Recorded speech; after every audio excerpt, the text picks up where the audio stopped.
अस्सलाम अलैकुम। आप सबसे दरख्वास्त है कि हमारा चैनल हुसैन टीवी को सब्सक्राइब करें और बेल आइकन को दबा दें ताकि हमारी हर आने वाली वीडियो का नोटिफिकेशन अब तक पहुंच सके। शुक्रिया। ये कहानी एक औरत की है। एक औरत थी जिसका खावंद इससे बहुत प्यार करता था। इस औरत से इसकी खुशियों भरी जिंदगी का राज पूछा गया कि आया वो बहुत लज़ खाना पकाती है, इसका खावंद इसके हसन और जमाल पर फरेफ्ता है, वो बहुत ज्यादा बच्चे पैदा करने वाली खातून रही है, फिर इसकी मोहब्बत का कोई और राज है। औरत ने यूं जवाब दिया, खुशियों भरी जिंदगी के असबाब अल्लाह सुब्हाना व तआला की जात के बाद खुद औरत के अपने हाथों में है। औरत चाहे तो वो अपने घर को जन्नत बना सकती है और अगर चाहे तो जहन्नम बना दे। मत सोची कि माल और दौलत खुशियों का सबब है। तारीख में कितनी ही मालदार औरतें ऐसी हैं जिन के खावंद उनसे किनारा कश हो गए। ना ही बहुत ज्यादा बच्चे पैदा करने वाली औरत होना कोई बहुत बड़ी खूबी है। कई औरतों ने 10-10 बच्चे जने मगर वो अपने शोहरों से कोई खुसूसी इल्तिफात व मोहब्बत ना पा सकी बल्कि नौबत तलाक तक जा पहुंची। अच्छा खाना पकाना भी कोई खूबी नहीं है। सारा दिन किचन में खाने पकाने के बावजूद भी औरतें खावंद की शिकायत करती नजर आती है। तो फिर अब ही बता दे इस पुरसादत और मसरत भरी जिंदगी का राज और आप अपने और खावंद के दरमियान दरपेश मसाइल और मुश्किलात से किस तरह निपटा करती थी।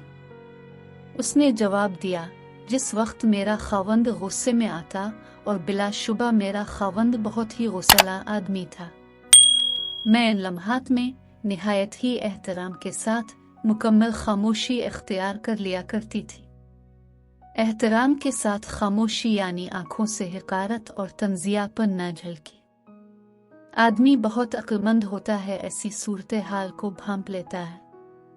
तो आप ऐसे में कमरे से बाहर क्यों नहीं चली जाया करती थी? उसने कहा, खबरदार ऐसी हरकत मत करना, इससे तो ऐसा लगेगा तुम इससे फरार चाहती हो और उसका नुक्ता नजर नहीं जानना चाहती। खामोशी तो जरूरी है ही, इसके साथ साथ खावंद जो कुछ कहे इससे ना सिर्फ सानिना बल्कि इससे इत्तेफाक करना भी इतना ही अशद जरूरी है। मेरा खावंद जब अपनी बातें पूरी कर लेता तो मैं कमरे से बाहर चली जाती थी, क्योंकि इस सारे शोर शराबे के बाद मैं समझती थी कि इसे आराम की जरूरत है। मैं अपने रोजमर्रा के घरेलू कामों में लग जाती और अपने दिमाग को इस जंग से दूर रखने की कोशिश करती। तो आप इस माहौल में क्या करती थी? कई दिनों के लिए ला ताल्लुकी और बोलचाल छोड़ देना वगैरह। उसने कहा, हरगिज नहीं, बोलचाल छोड़ देने की आदत इंतहाई घटिया और खावंद से ताल्लुकात को बिगाड़ने के लिए दोराख तलवार की मानंद है। अगर तुम खावंद से बोलना छोड़ देती हो तो हो सकता है शुरू में इसके लिए तकलीफ दे हो। शुरू में वो तुमसे बोलने की कोशिश भी करेगा, लेकिन जिस तरह दिन गुजरते जाएंगे वो इसका आदी होता चला जाएगा।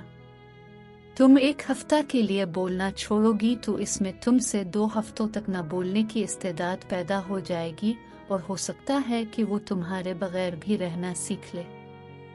खावंद को ऐसी आदत डाल दो कि तुम्हारे बगैर अपना दम भी घटता हुआ महसूस करे, गोया तुम इसके लिए हुआ की मानंद हो, गोया तुम वो पानी हो जिसको पीकर वो जिंदा रह रहा हो। बाद सबा बनू बाद सरसर नहीं। इसके बाद आप क्या करती थी? इस औरत ने कहा, मैं 2 से कुछ ज्यादा घंटों के बाद जूसा फिर गर्म चाय लेकर उसके पास जाती और इससे निहायत सलीके से कहती, लीजिए चाय पीजिए। मुझे यकीन होता था कि वो इस लम्हे इस चाय जूस का मतमन्नी होगा।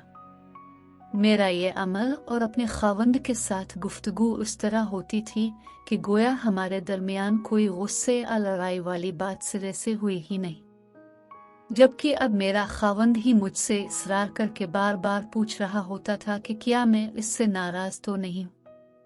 میرا ہر بار اس سے یہی جواب ہوتا تھا کہ نہیں، میں تو ہرگز ناراض نہیں ہوں۔ اس کے بعد وہ ہمیشہ اپنے درست رویے کی معذرت کرتا اور مجھ سے گھنٹوں پیار بھری باتیں کرتا تھا۔ تو کیا آپ اس کی ان پیار بھری باتوں پر یقین کر لیتی تھی؟ ہاں، بالکل۔